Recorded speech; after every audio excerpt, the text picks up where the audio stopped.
Mari kita berdoa untuk pembacaan dan pemberitaan firman. Ya Tuhan, kami bersyukur hari ini dalam keadaan apapun ibadah kepadamu terus berlangsung.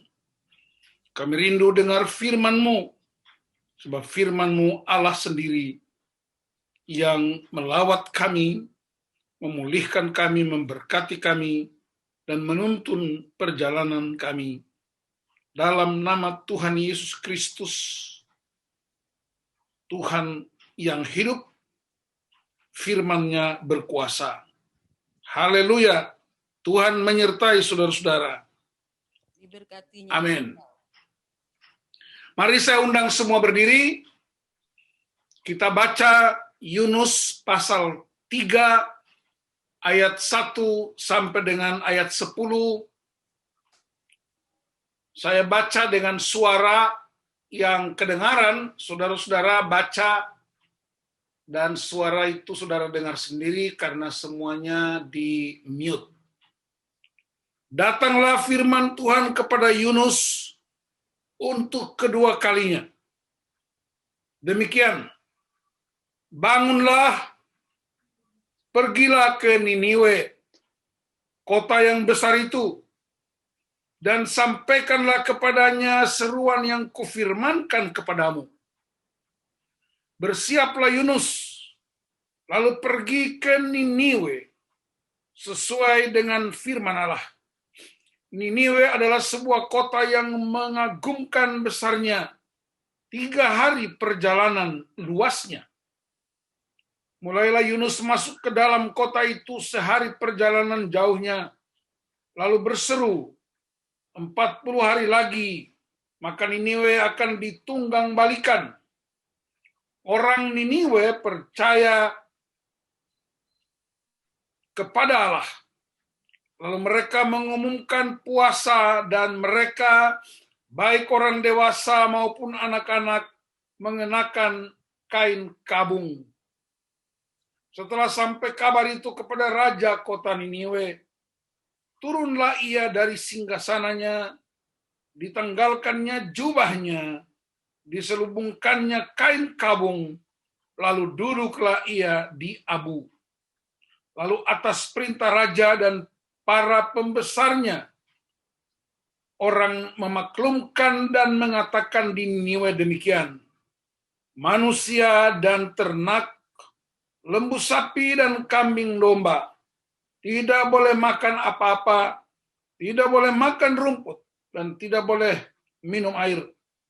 Haruslah semuanya, manusia dan ternak, berselubung kain kabung dan berseru dengan keras kepada Allah, serta haruslah masing-masing berbalik dari tingkah lakunya yang jahat dan dari kekerasan yang dilakukannya. Siapa tahu, mungkin Allah akan berbalik dan menyesal, serta berpaling dari murkanya yang bernyala-nyala itu, sehingga kita tidak binasa. Ketika Allah melihat perbuatan mereka itu, yakni bagaimana mereka berbalik dari tingkah lakunya yang jahat, maka menyesallah Allah, karena malapetaka yang telah dirancangkannya terhadap mereka, dan ia pun tidak jadi melakukannya. Demikianlah firman Tuhan. Terpujilah Tuhan Yesus Kristus, dimuliakanlah Allah Bapa, Anak, dan Roh Kudus, ketiga yang esa. Mereka yang berbahagia ialah yang mendengar firman Allah dan yang memeliharanya. Haleluya.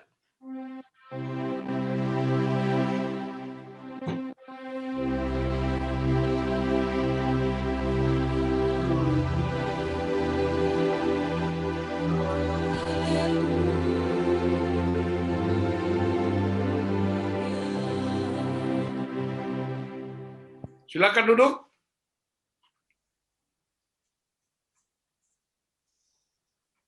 Shalom semuanya. Boleh lambaikan tangannya. Puji Tuhan. Alkitab berkata, rahmat Tuhan selalu baru setiap pagi. Hari ini, saudara-saudara, tema kita ialah seruan untuk pertobatan. Dan teks yang digunakan berdasarkan kitab Yunus, pasal 3, tetapi saudara-saudara, kitab Yunus ini terdiri dari 4 pasal. Dan kalau kita hanya baca pasal 3 saja, kita akan miss ceritanya. Karena itu saya tidak ajak kita baca ayat pasal 1 sampai pasal 4, tapi saya sarankan setelah ibadah ini, saudara baca ulang pasal 1 sampai pasal 4. Ayat-ayatnya tidak terlalu panjang, supaya saudara bisa temukan bagaimana cara Allah bertindak menyelamatkan sebuah bangsa. Saya mau ajak kita untuk melihat prinsip-prinsip pertobatan dan berdampak bagi pemulihan gereja, bagi masyarakat kita.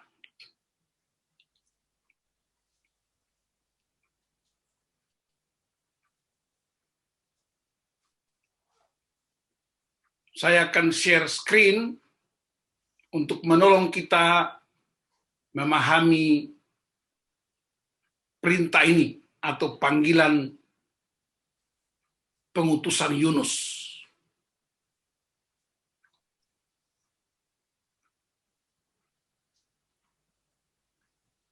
Perhatikan saudara-saudara,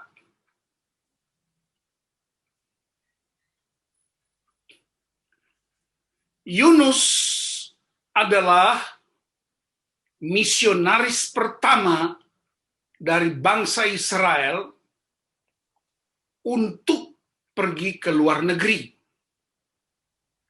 Karena Niniwe adalah ibu kota dari bangsa Asyur, yang negeri ini sangat dikenal sebagai negeri yang sangat jahat, yang hidupnya penuh dengan keterpurukan, tapi juga penyembah berhala yang sangat mengerikan. Yunus sebenarnya sebelum dia diutus ke luar negeri ke Niniwe, dia sudah pernah diutus untuk berjumpa dengan Raja Yerobeam II sebagai pemimpin atau Raja Israel Utara. Tetapi kita tahu dalam cerita Alkitab, bagi Yunus, kejahatan dan kesalahan pemberontakan harus dimusnahkan. Jadi sebenarnya pengutusan Yunus pertama kali oleh Tuhan sebagai seorang nabi kepada bangsa Israel, kepada Raja Yerobeam II, yang waktu itu sangat kaya, yang waktu itu sangat makmur, sehingga bagi Yunus, orang yang jahat tetapi kalau terberkati akan semakin jahat. Seolah-olah Allah terus memberkati sekalipun berbuat jahat. Dan inilah pemahaman banyak orang hidup dalam dosa dan kejahatan. Ketika bisnisnya mengalami kemajuan-kemajuan, dia menganggap Tuhan itu memberkatinya. Dan Yunus berkeberatan tentang prinsip ini bagi Raja Yerobeam II.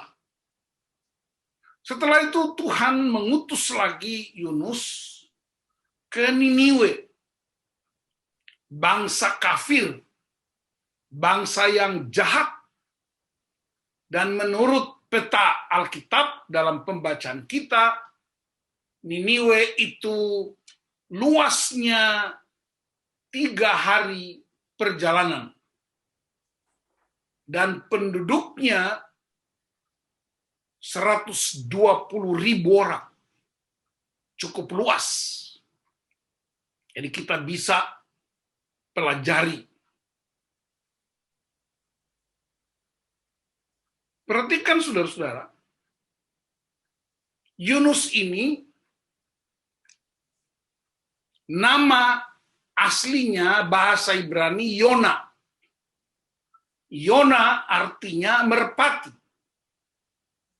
Kita tahu burung merpati adalah seekor hewan yang sangat setia, yang tidak pernah ingkar janji. Dalam peristiwa Nabi Nuh di bahteranya, merpati memberitahu dunia sudah dipulihkan dengan membawa setangkai daun zaitun. Dalam peristiwa Yesus dibaptis di Sungai Yordan, burung merpati tampil sebagai simbol dari Roh Kudus. Tetapi Yesus juga menggunakan burung merpati sebagai contoh ketulusan hati. Sementara Yunus, namanya adalah Yona, artinya merpati, dia tidak seperti namanya. Dia malah ingkar janji dengan Tuhannya. Nah, saudara-saudara, mari kita cari tahu kenapa Yunus menolak untuk pergi ke Niniwe.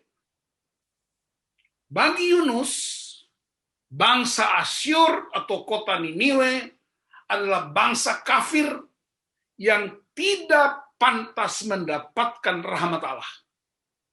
Bangsa kafir yang patut dihukum. Bangsa yang tidak layak menerima kasih karunia Allah. Bangsa yang jahat, bahkan bangsa yang menjadi musuh dan ancaman serius bagi orang Israel. Kejahatan-kejahatan dan kesalahan-kesalahan yang dilakukan oleh orang-orang Niniwe patut mendapatkan hukuman Allah. Tapi justru pemahaman Yunus berbeda dengan cara Allah. Allah tidak mau seorang pun binasa. Dan karena itu Allah membuka ruang kasih karunia yang bernama ruang pertobatan. Jadi saudara perhatikan pesan yang kita terima hari ini ialah ada kecenderungan hati kita supaya orang-orang jahat dimusnahkan. Musuh-musuh kita dimusnahkan. Tetapi prinsip itu, doa semacam itu ditolak Tuhan. Karena Tuhan tidak bisa melawan karakternya, yaitu mengasihi dunia dan segala isinya. Paradigmanya berbeda. Paradigma Tuhan dengan paradigma kita berbeda. Kita ingin supaya orang yang memusuhi kita, kita ingin supaya orang kafir, kita ingin supaya orang jahat dimusnahkan.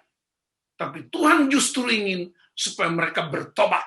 Dan Tuhan pakai nabi. Dia pakai mereka yang mengenal Allah. Dia pakai gereja dalam situasi apapun. Dia pakai saudara dan saya. Tapi apa yang terjadi saudara-saudara? Tuhan itu dahsyat. Dalam seluruh pasal 1-4. Ya, saya sarankan untuk saudara baca seluruh ayat itu baik-baik. Tuhan membuat berbagai cara yang ajaib. Setidak-tidaknya oleh seorang hamba Tuhan, David Powson, dia mengemukakan ada 7 cara Tuhan.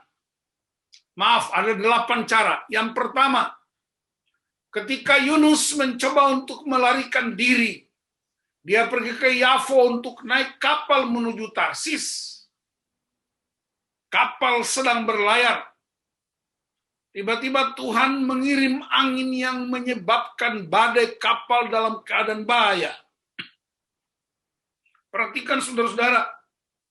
Yang kedua, awak kapal buang undi dan Yunus kena undi. Itu awak kapalnya banyak, penumpangnya banyak. Kok kenapa Yunus yang kena undi?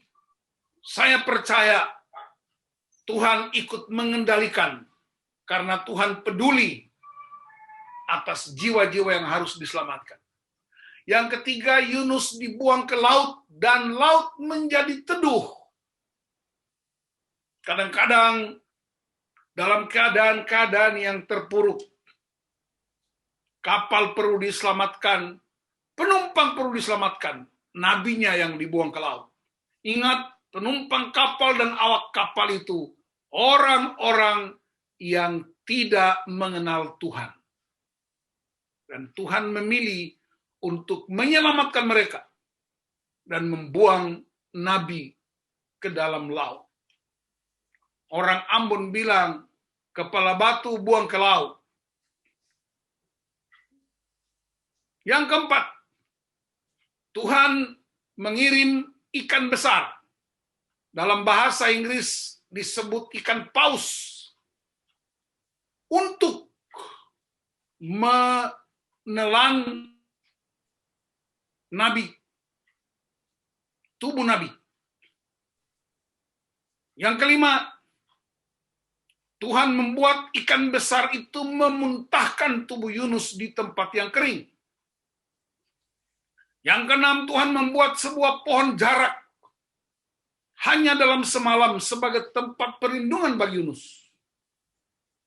Yang ketujuh, Tuhan mengirim ulat, atau dalam terjemahan lain disebut cacing, untuk menggerek pohon jarak itu sampai mati. Cacing itu memakan akar-akarnya. Itu ada terjemahan lain yang menyatakan itu. Sama saja. Dan yang kedelapan, Tuhan mengirim angin, gurun, dan panas yang sangat menyengat.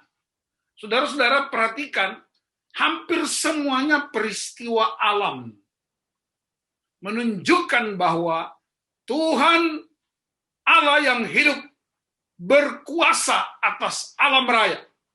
Dan seringkali ketika kita kepala batu, ketika kita tidak mau taat pada panggilan Tuhan, Tuhan pakai alam untuk mengembalikan kita kepada tujuan Tuhan.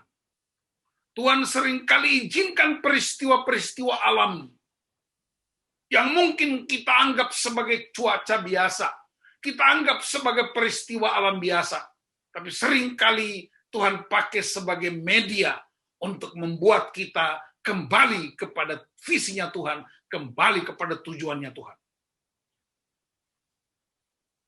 Saudara-saudara, ini penting untuk mengingatkan kita dalam situasi pandemi ini. Peristiwa-peristiwa alam yang di luar kontrol kita. Kemarilah kita merenungkan, kita menghayati betapa Tuhan tidak berurusan dengan alam. Tuhan tidak berurusan dengan pandemi, tapi Tuhan berurusan dengan nabinya. Tuhan berurusan dengan anak-anaknya. Tuhan berurusan dengan gereja. Karena nabi mesti menyampaikan kebenaran bagi pertobatan yang menyeluruh.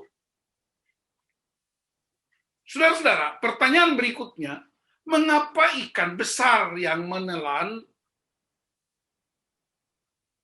Yunus? Kenapa Tuhan nggak hentikan kapal itu saja, lalu Yunus balik dan berjalan ke Niniwe? Atau Tuhan arahkan kapal itu menuju Niniwe?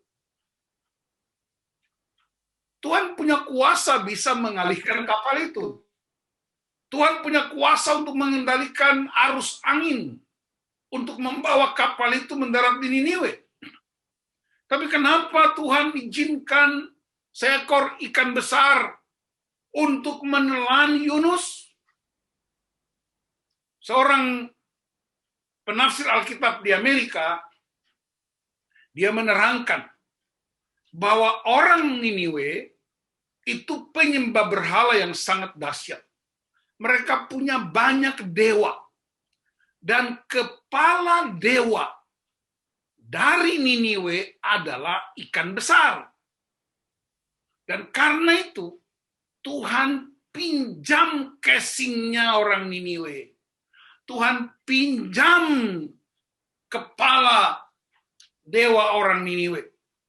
Dan ketika Yunus dikeluarkan dari mulut ikan. Saudara-saudara, saya mau beritahu, waktu itu nggak ada shower di pantai. Nggak ada kamar mandi di pantai. Ketika dia keluar dari laut, dia pergi ke shower dulu. 3 hari 3 malam di dalam perut ikan. Bau apa dia? Bau ikan, bau amis.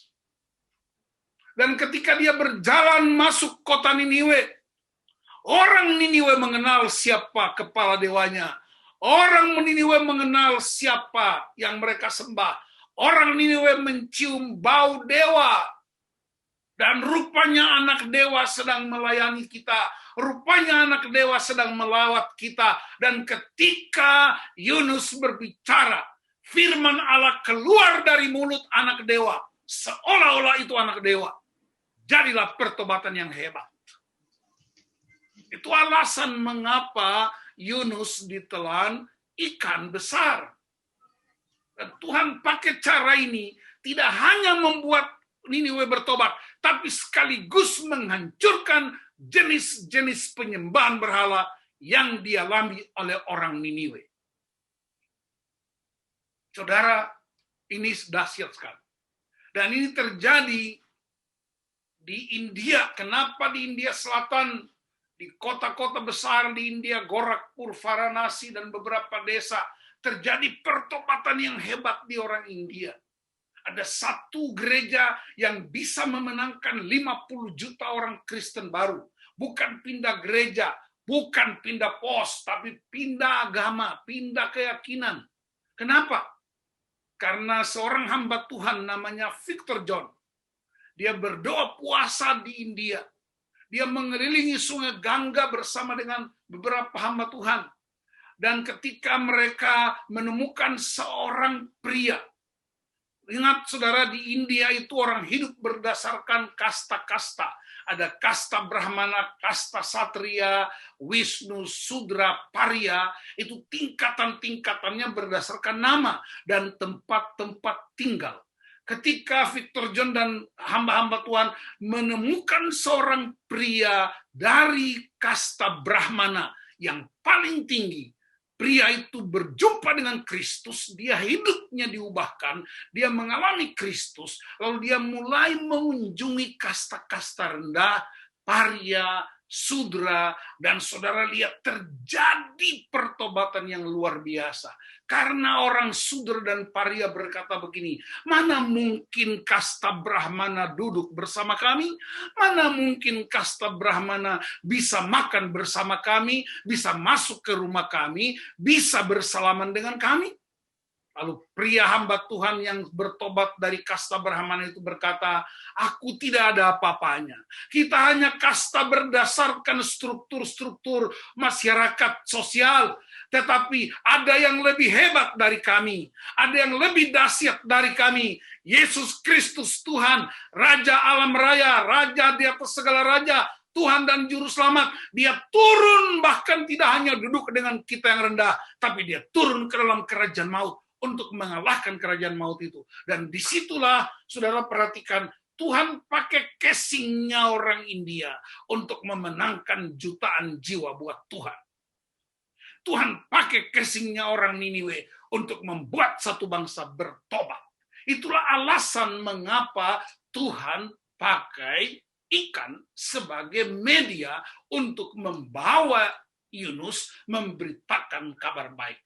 Casingnya anak dewa, tapi isinya kebenaran firman Allah. Jangan terpikat dengan penampilan orang, tapi turutilah dan dengarlah firman yang keluar dari orang-orang yang kita anggap biasa-biasa saja. Yang berikut, saudara-saudara.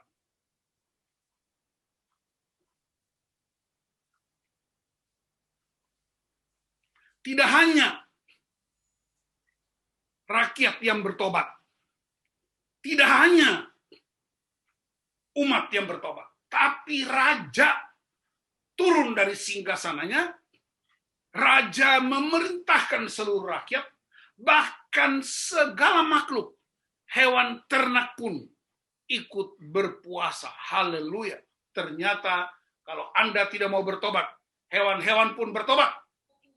Kalau Anda tidak mau bertobat, makhluk-makhluk lain pun bisa menyembah Tuhan. Satu kali Yesus berkata, kalau kamu tidak mau memuliakan aku akan suruh batu-batu ini untuk memuliakan Tuhan. Apa pesan profetik bagi kita sekarang? Yang pertama, Allah mengasihi si dunia ini, dan karena itu Dia mengutus kita. Jangan berdiam diri.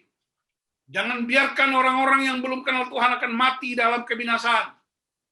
Tapi mari kita punya belas kasihan, kita sepakat dengan Tuhan supaya dunia ini diselamatkan. Kita sepakat dengan Tuhan supaya orang-orang lain juga ikut dalam ruang pertobatan. Yang kedua, pertobatan adalah ruang kasih karunia yang telah Tuhan sediakan buat bangsa-bangsa, bagi setiap pribadi, dan karena itu manfaatkanlah ruang itu. Masih ada waktu bagi kita untuk berbalik kepada Tuhan. Yang ketiga, segala sesuatu yang nyaris tidak bisa kita kendalikan, ingatlah bahwa Tuhan sanggup mengendalikannya bagi penyelamatan kita. Kita tidak bisa, tapi Tuhan bisa. Dan ketika kita percaya Tuhan bisa, maka kita juga bisa melakukannya. Yang keempat, sebelum Tuhan mengubah sebuah bangsa, sebuah negeri, Tuhan akan berurusan dengan nabinya. Sebelum Tuhan mengubah sebuah bangsa, Tuhan akan berurusan dengan anak-anaknya. Tuhan berurusan dengan gereja. Cara Tuhan mengubah kita, cara Tuhan berurusan, Dia datangkan badai, datangkan angin ribut, datangkan panas, datangkan terik untuk mengubah paradigma kita. Dengar saya beritahu, Tuhan mengasihi kita. Dan karena Dia mengasihi kita, Dia pakai berbagai cara yang bisa kita mengerti untuk segera berbalik kepada Dia. Yang kelima, budaya-budaya setempat atau yang disebut kearifan-kearifan lokal seringkali menjadi pintu masuk untuk pemberitaan kabar baik. Contoh yang sudah saya terangkan di India oleh Pastor John dan timnya. Jadi manfaatkanlah semua budaya-budaya, kearifan-kearifan lokal dengan memberi nilai yang baru. Bukan kita terjerumus ke dalam budaya-budaya lokal itu, tapi kita manfaatkannya untuk mengubah paradigma orang-orang yang belum mengenal Tuhan. Saudara-saudara, saya ingin mengajak kita untuk melihat apa pesan ini bagi kita dari Yunus, Yesus, dan kita. Satu, Yunus di dalam perut ikan 3 hari 3 malam. Yesus dalam perut bumi 3 hari 3 malam. Yunus dimuntahkan ikan di darat. Yesus mengalahkan kerajaan maut. Niniwe bertobat karena pemberitaan Yunus. Dan Niniwe akan bangkit pada waktu penghakiman. Menurut Matius 12, kata Yesus. Yesus jalan dan kebenaran dan hidup. Dan Dia tidak hanya memberitakan kebenaran, tapi Dia menyelamatkan kita, mengutus kita untuk jiwa-jiwa yang terhilang. Yang ketujuh, Allah pakai Yunus menjadi peringatan bagi kita. Tetapi Allah mengutus anaknya Yesus Kristus untuk menyelamatkan kita. Saudara-saudara, dalam konteks inilah pertobatan adalah ruang kasih karunia. Jangan tunggu datang badai. Jangan tunggu datang panas terik. Jangan tunggu datang angin ribut. Jangan tunggu Anda dibuang ke dalam laut. Jangan tunggu peristiwa-peristiwa mengenaskan. Tapi bangkitlah. Pergilah. Kata Yesus, jadikan semua bangsa muridku. Ajarkan mereka untuk melakukan segala sesuatu. Dan ini waktu buat kita. Dalam masa pandemi, gereja bangkit untuk memberitakan ada ruang pertobatan yang Tuhan sediakan. Manfaatkanlah ruang itu, sehingga kita sungguh-sungguh menjadi orang-orang yang menyenangkan hati Tuhan. Mari satukan hati kita dengan Tuhan untuk menyelamatkan jiwa-jiwa. Tundukkan kepala, kita berdoa. kami serahkan firman ini buat Engkau. Dan Tuhan tolong kami untuk belajar dari peristiwa Yunus. Belajar dari cara Allah menyelamatkan sebuah bangsa. Dan utus kami menyatakan kuasa-Mu. Di dalam nama Tuhan Yesus Kristus, kami bersyukur untuk firman-Mu. Haleluya. Amin.